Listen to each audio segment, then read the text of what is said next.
Okay, this video is going to show you how to download and install the Konica Universal Print Driver.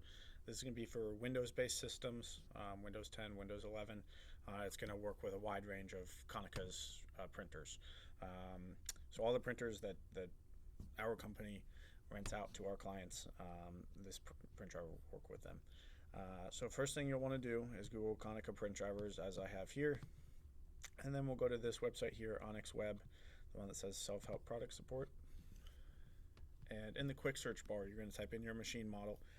If you don't know your machine model, it is easily found by looking at the front cover of the machine. It'll say Bizhub and then C360i or C450i, C368, 458, various different models. So you'll just find that, and then you'll type that here, and instead of hitting enter, go ahead and click the one that it auto-populates for you, and then select this drivers tab in the center, and Windows 11 64-bit or 10 64-bit, really doesn't matter. They're both pretty much the same driver. Then we're just going to select this version here, the one that says CAM Universal Driver PostScript PCL Fax. It's going to be a zip file, so we're going to wait for that to download. Sometimes it goes very quickly, sometimes it takes a few minutes. It just depends on your network speed. And then when that's downloaded, we're going to want to show that in the folder. And then from there, we're going to select and right click on it, and we're going to extract all, and you can just hit extract. It'll automatically put it in the same downloads folder that you downloaded the folder into in the first place. From there, it's going to automatically open up the extracted file folder. So we're going to open up the driver section. If you, for any reason, want to download the PostScript driver, you'll go in the PostScript, the PS section. But for Windows-based systems, we recommend PCL. So unless, again, specifically you need PostScript for any reason, or we tell you to, go ahead and do the PCL. And then UPD setup 64. It's going to ask you if you want to allow the app to make changes. You'll select yes. And then from there, you got your terms and conditions. Go ahead and hit agree. And then you can do install network search. This is going to automatically search your network for compatible devices. So for this, you need to make sure that your computer is on the proper network. So whatever network you typically print from, that's the one you need to be on if you have multiple Wi-Fi networks. Go ahead and click that, and it's just going to take a moment to search. You'll start to see them populate.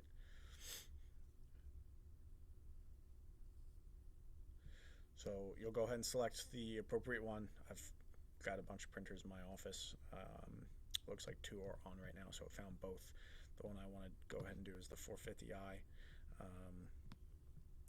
If for any reason you have multiple machines, same model, just drag this port section outwards and make sure that the IP address matches the one on that printer. If you don't know how to get that, we do have another video on our YouTube channel on how to find that, as well as instructions that we can send our clients. So you'll select that, and in this details tab, not everyone will want to deal with this, but I'm going to go over it just in case. This is where you can lock the color selection. So if you have employees or clients or something of that nature where you don't want them to be able to print in color, you'll select this grayscale lock. Essentially how that will work, anything they print, it's going to print in grayscale whether they select color or not. So depending on the print driver, it might not allow them to select color at all, or it may allow them to select color, but when it goes to the printer, it's going to print out in black and white. Don't recommend doing that unless you have a specific purpose or reason for doing that, but it is there if you want it. And of course you can do the reverse. You can lock it to auto color. Again, don't know why anybody would want to do that, but the option is there. You can also set defaults for single side, double side here. There's a separate way of doing that in the settings of your computer and the printer properties, but if you want to just get it done here, you can go ahead and select those here. Once you're done, you've selected the correct printer, go ahead and hit next, and install.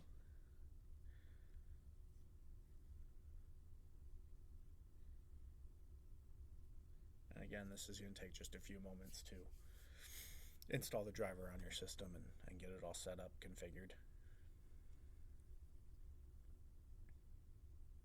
So you'll notice I actually searched for the C360i PCL, and I'm using for a C450i because it's a universal print driver. This UPD here, it works across various machine models. I'd also found a C554E in my office. If I had other machines on, I'd find those as well. Those are just the only two that I have turned on currently. So once you've done that, you're good to go. If you'd like to check to make sure it prints, you can either try printing a file that you have on your computer, obviously, or you can go to your control panel or settings, and your devices and printers and scanners selection. You'll see it here. Under printing preferences, you can change your defaults. So that's here. Sometimes it pops up behind your current window, so you just have to minimize. But here you can, default single-sided. I prefer single-sided over double, and you can default grayscale or auto color. You'll just hit that apply button, and now default printing settings will be whatever you set that to. In printer properties, you can change the name. So if you want all this, jargon, you can just put, office printer or, whatever it may be, administrative printer. You can also print a test page here, and that'll automatically send it to your computer. And it'll hit OK. Hit cancel for now because I didn't put a name in, and then you are done. Should work properly, and you're all set in printing. You'll have all the features and functions of the machine. It automatically gathers all the finishing options and things of that nature, paper trays. So you're set.